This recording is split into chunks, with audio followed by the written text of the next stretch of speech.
Assalamu alaikum, урматтуу Нурсултан Абишевич, урматтуу Нурсултан ага.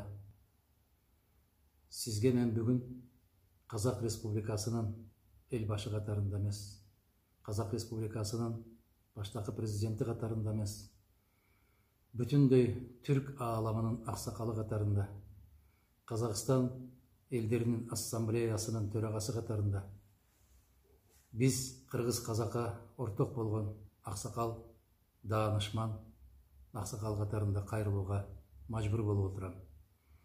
Бул кайрылууну туура түшүнөт деген терең ишенимдемин. Дүйнө жүзү боюнча аябагандай чоң апаат келип, адамдардын өздөрү ойлоп чыгарган же болбосо мамлекеттердин ортосундагы болуп аткан оюн сыяктуу болгон тажылуу вирус, коронавирус апаатын.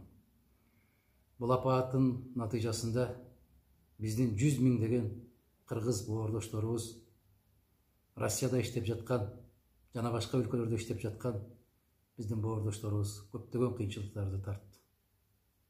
Айрыкча мен баса белгилеп айта турган маселе бул бүгүнкү күндө Россия өлкөсү менен Казакстандын ортосунда, Оренбург областы менен Казакстандын ортосунда Бузулук деген жерде калып калган 483 кыргыз боордошторум жөнүндө сөз болуп атат.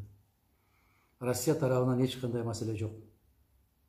Эгерде биздин боордош казак элибиз Казак Республикасынын жетекчилиги, тийиштүү мамлекеттик кызматкерлер уруксат берип койсо, биздин кыргыз азаматтарыбыз өз мекенине кайтып келишмек. Тилекке каршы көптөгөн күндөрдөн бери Казакстандын чек арасынан өткөрбөй аткандыгына байланыштуу, алар бүгүнкү ушундай оор заманда ач калып, ток калып, жаандын астында, ызгаардуу шамалдын астында калып, кең талаада жатышат. Үстүндө чатыры жок, астында төшөгү жок. Жээрге тамагы жок, ичээрге суусу жок.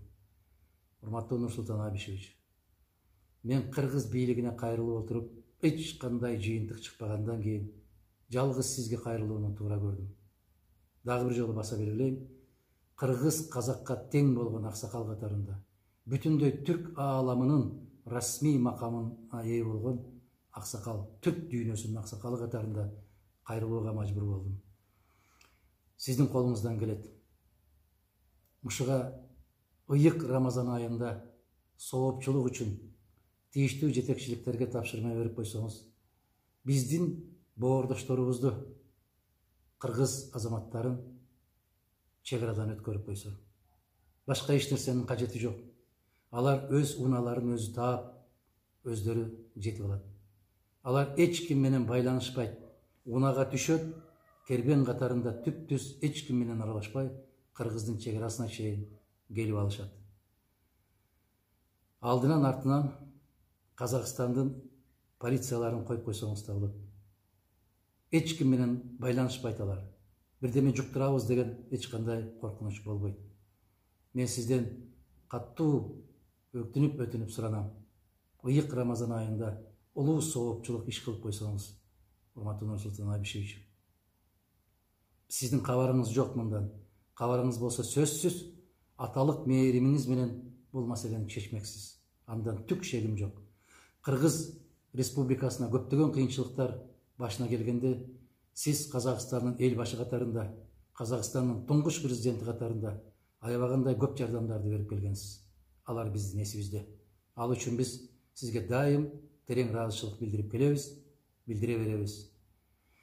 Сиздин ордуңуз бүтүндөй түрк ааламына белгилүү. Урматтуу Нурсултан Абишевич, дагы бир жолу ыйык Рамазан айынын урматы менен кыргыз казактын бир туугандыгынын, кылымдарды карыткан экөөнүн бири-бирине болгон жакындыгынын урматы менен жараткан Аллахтын ыраазычылыгы үчүн сизге кайрылууга мажбурмун. Бул маселени токтоосуз түрдө чечип, ошол жерде жаткан 483 кыргыз боордошторуңуздун, анын ичинде 70 аял кемпирлер бар экен, 14 аялдын боюнда бар экен, 2 жашардан 1 жашардан жаш ымыркайлар бар экен. Мына ушулардын көз жашын төкпөсөк, каттуу суранам, ишенимдүү түрдө суранам. Алардын ыраазычылыгы аркылуу Аллахтын ыраазычылыгына жетиштикти насип эткен болсун.